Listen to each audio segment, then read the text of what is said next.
What's going on, guys? Marionettes here, and in this video I'm going to be covering how to breed in Ark Survival Ascended. The goal of this video is to aim at being the only breeding tutorial you will ever need, covering everything that you'll need to know. Hopefully by the end of this video you'll be equipped with the knowledge of how to breed for cap stats and get those super dinos you and your tribe desire, without having to waste countless hours of trial and error on official PvP like I did on ASE. I'll provide timestamps in the description for those watching that are already experienced and just need a quick refresher. Let's get into it. I love a good puppet show!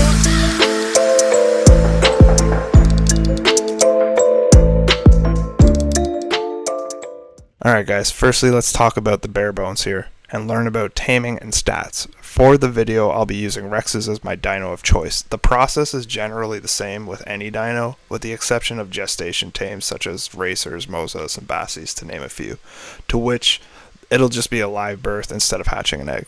So here I have 3 wild tamed Rexes, meaning they haven't been bred and they were knocked out and tamed, or in the case of this video, spawned in. So why is taming important, other than for the obvious reason you need tames to breed? Well, for those sweet stat rolls. But Mario, what do you mean by stat rolls? Well, if we pull out our handy dandy tech binocular, you'll notice it's shown up on the right of the screen. In it shows every stat with brackets containing 3 numbers inside. Within these brackets we have 3 sections going from left to right, representing the base points, mutation points, and lastly points put into the stat by leveling it. Every wild dino has a predetermined amount of base points. The points will increase based on wild level of the dino and taming effectiveness. However, you will need to find a 150 for optimal stats. Then you will need to knock it out, pray to RNGesus, and make a sacrifice to the Ark gods to ensure the points from taming get spread into a specific stat you're looking for. Hence the term stat roll, as it is a random roll. Now, if you're early game and you haven't done Ascension, you probably won't have access to tech binoculars, so what you could do is knock out the tame, look at its stats, and type those into a tool like Dododex, which will show you the base points before tame. I haven't used Dododex in a while, so I'm not sure if it's been fixed, but post-tame stats didn't display properly when I last used it, so what you can do is export the dino's data, like so, and use the exported data in a program called Ark Smart Breeding, which I will link in the description. Smart Breeding will show you the base stats, post-tame, amongst other things, similar to the tech binoculars, until you finish Ascension. As you can see on this Rex, it got a very good roll on HP post-tame at a whopping 52 base points, so this Rex will be used for my HP stat in my Rex line. Similarly, with these other 2 Rexes, with good stats and stamina in melee. Alright, so now that we have the basics out of the way, let's get into actual breeding. I've got 3 stats on 3 separate Rexes, so what I'll do is combine all 3 stats into a breeding pair offspring, for what I like to call my perfect breeders. Keep in mind we cannot breed 3 males together, so we will need at least one of the wild tames to be opposite gender. This is something you'll have to consider when out taming and praying to RNGesus for those stat rolls. Having 2 be females would be optimal, as it'll save you some time because females have a breeding cooldown timer after mating, unlike the male.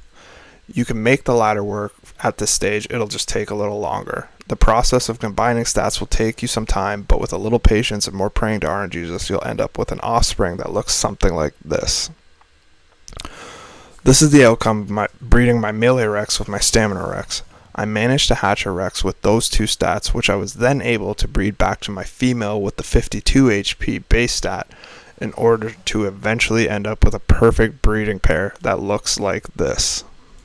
These 2 have all 3 stats, are the exact same level, and have 0 stat variations between the 2 of them, exact in every way except for colors and gender. I call these my perfect breeders. With these breeders you can do one of 2 things that will both end with the same result. You can either breed them over and over again and get a bunch of clean females, or what you can do if you want to pump out numbers for boss fights and raids is you can go out and tame a bunch of female Rexes, doesn't matter the stats or the levels, as long as they're females, and you can just breed it back to your perfect male. I actually prefer the first method only because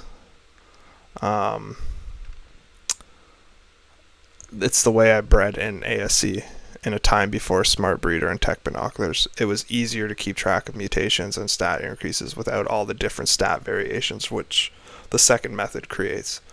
Also worth noting, the only reason I'm using one female for the video is because I have instabreed. Don't do this to yourself, you'll just make the process way more agonizing and slower. Alright, so now on to probably the most anticipated topic, mutations, and how to stack them and how to get them. Let's start with what is a mutation. Well, a mutation occurs when an offspring from two dinos either obtain a new color on its body or a +2 stat increase in mutation points. Usually, a stat increase is accompanied by a color variation on the body. Sometimes it may not show, as the color can be applied randomly to a non-existent color region on the dino. The opposite can also happen, where a color shows and the stat doesn't because the stat mutation was in the stat, like movement speed. In this case, it's wasted points, unless you're breeding for colors, in which case, for now, put that offspring off to the side for later to breed the color into the line.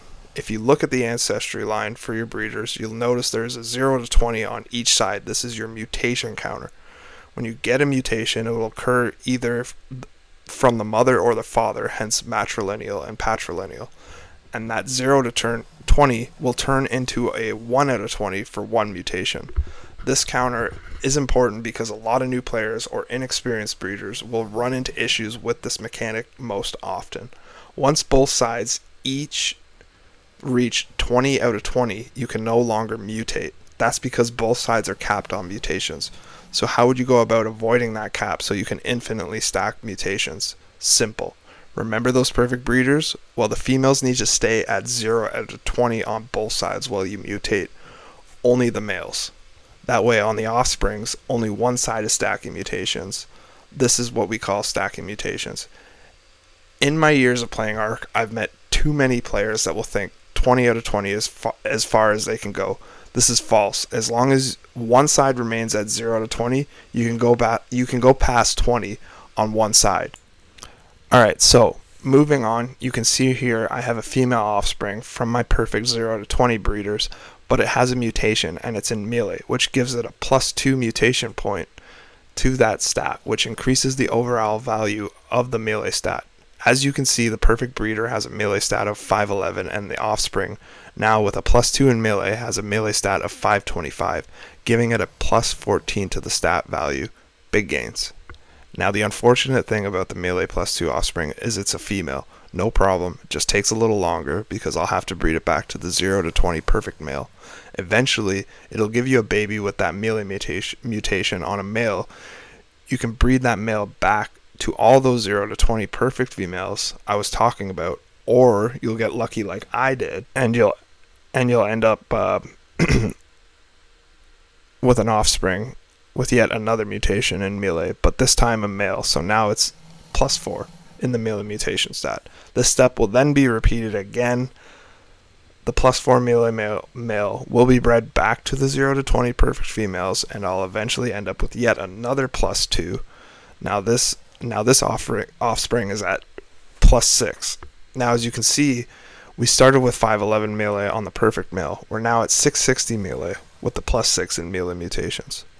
This same process will be repeated over and over again until you reach maximum mutation points, which is 254, because anything after that, you won't be able to put any level up points into that stat.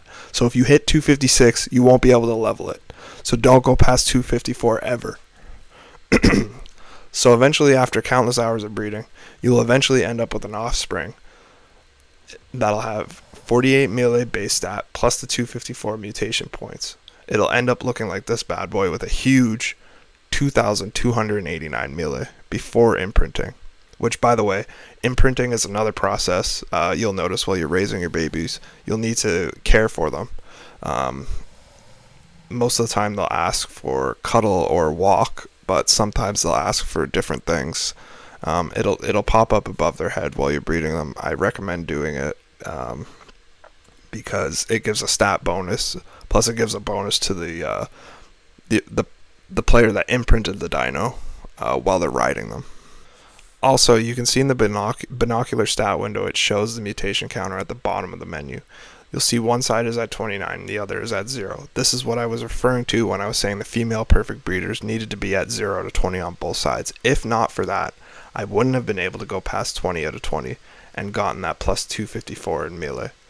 Now, as I said before, I'm playing on Instabreed modded on single player to make this video. That mutation count would be way higher if not for the easy mutation mod I use to increase the mutation amounts per breed. Yours will probably look something like 127 on the father side and 0 on the mother side if done properly and you followed this video. I know I keep coming back to this, guys, but please make sure your females are at 0 mutations. This is where most people make mistakes. They'll breed a female with mutations to a male with mutations and end up with a counter that reads something like 1000 out of 20 on both sides. And it's just meaningless gains. It means nothing. You're not mutating past 20 out of 20. Alright, so moving on. I went ahead and I did the same process, but I mutated HP instead. As you can see, this Rex's HP mutation count is also at 254 like the melee capped Rex. But why did you not just cap both stats at the same time? Well, reason being is once you go past that 20 out of 20 and get to say 21 out of 20, on the father side, your rate of mutations occurring decreases. So you'll get the mutations less often. That said, it's better to focus on one stat at a time so you can reach that cap stat on each stat faster. If you really want to be productive, what you could do is establish an HP mutation line, a melee mutation line, and have separate piles of clean perfect females breeding both HP and melee simultaneously but separate, given you have the space to do so with your base. Without further ado, now that I have HP capped Rex and a melee capped Rex, it's time to combine those two because hopefully your two cat babies came out opposite genders like mine did.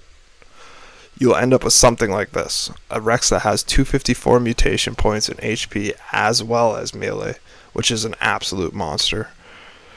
If you've gotten this far in the process, congratulations, you're now a god mode breeder, and you can flex those cap dinos. Now that mutations are over with, and you guys have that all down pat, let's talk about those color mutations I told you to put away for later. Why have all this power, but it looks basic, right? Well, fortunately, you can now breed those colors you wanted back into the line by breeding the dino with the cool colors with your final super dino.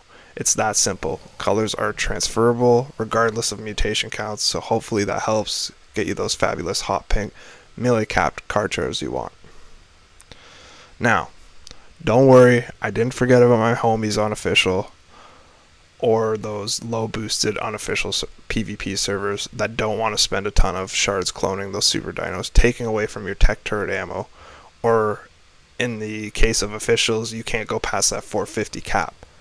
For unofficial players, you guys can just breed those super dinos over and over because you have no level cap. But for the folks on officials, you can't have a level 1000 Rex. They'll get deleted on restart. So what do? You get yourself some of these low level Rexes you see here by finding the lowest level possible in the wild, beating it within an inch of its life so its taming effectiveness reaches 0. You should come out with some level 5s. Mine are level 7s because I spawned them in.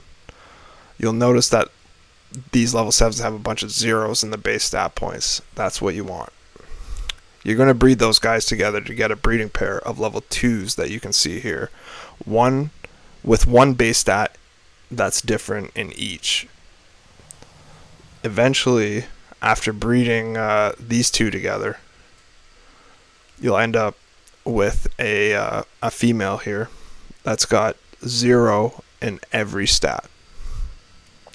With this 0/0 female here, you can breed it with a higher level Rex like this one with a 57 HP stat roll. You can combine them to get your perfect breeders and then breed it with your capped dinos or stack your mutations on top of it in the case of officials, and eventually you'll end up with a Rex like this, level 360 capped HP stat with 57 HP base and 48 melee base. Cheap to clone, won't hit level limit on officials.